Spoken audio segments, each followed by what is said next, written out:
სალამებით, ჩემო მეგობრებო, როგორ ხართ, როგორ გიკითხოთ და ვნახოთ ახლა დღის ენერგია.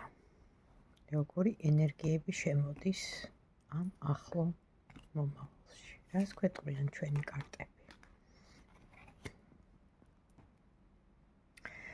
ენერგია ასეთია, ცოტა კონფლიქტური, ცოტა გაურკვევლობა, ცოტა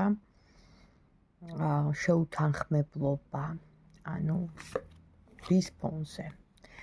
აქ არის სამართლიანობის კარტი.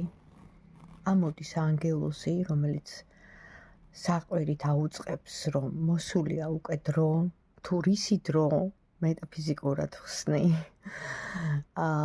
განკითხვის, ჩვენი საქციელებიდან გამომდინარე, რომ პასუხი უნდა ვაგოთ ყველაფერზე. და მოდის ასევე ის ენერგია, რომელიც ითვლება დაბალ ვიბრაციულად, ანუ ფაქტიურად მოდიან ახალი ენერგიები.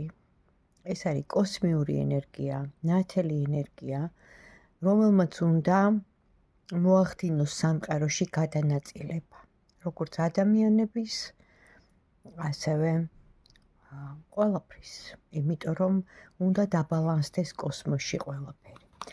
და ასეც იქნება, სამყარო ყოველთვის ირჩევს ბალანსს, იმიტომ რომ ბალანსზე დგას ამ სამყაროს მთელი კაცობრიობის და ეპოქების განმავლობაში აღებული ეს პროცესი. თუ ბალანსი დარღვეულია, თვითონ სამყარო იწყებს მოწესრიგებას სხვადასხვა მეთოდებით.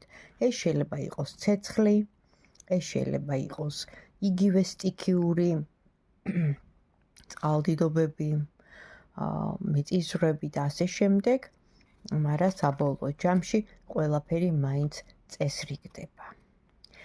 ასევე ცალკეულ ადამიანებთანაც იგივე სიტუაცია.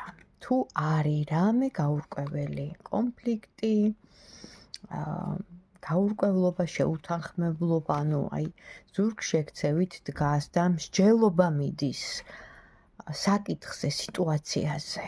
შეიძლება სამი ადამიანია, შეიძლება თქვენ შორის დგას კიდე ვიღაც. ანუ ბევრი რამე შეიძლება ეხა ვისაუბრო, იმიტომ რომ ეს სპონტანურად ამოღებული ინფორმაცია სამყაროდან და აქ მაჩვენებენ მუშაობის კარტს, რაც იმას ნიშნავს, რომ ადამიანმა, ყველა თითოეულმა ადამიანმა თავის თავზე უნდა იმუშაოს, ანუ თქვენ თავზე მუშაობა. პირველ რიგში